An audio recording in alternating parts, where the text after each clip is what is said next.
Birodarlar, ota-onamiz tirikmi, tiriklik paytlarida qadrlariga yetaylik. Onam Hindistonda operatsiya bo'ldilar. O'sha operatsiyadan keyin vafot etdilar.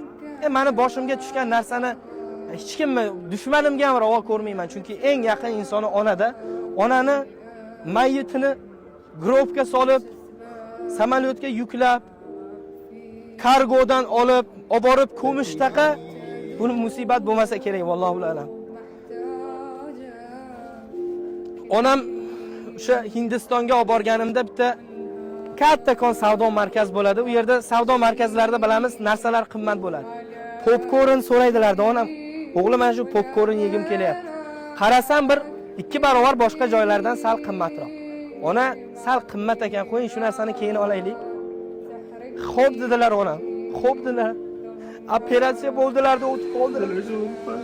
Hali ham qalbimda orzu bo'lib qolganki, o'sha $1000 bo'lsa ham o'shani olib bersam bo'lmaydimi? $1000 bo'lsa ham olib berardim. O'sha kunga la'nat bo'lsin, nimaga ota-onamga yaxshilik qilmayman. Haligacha qalbimda armonda. O'shaning uchun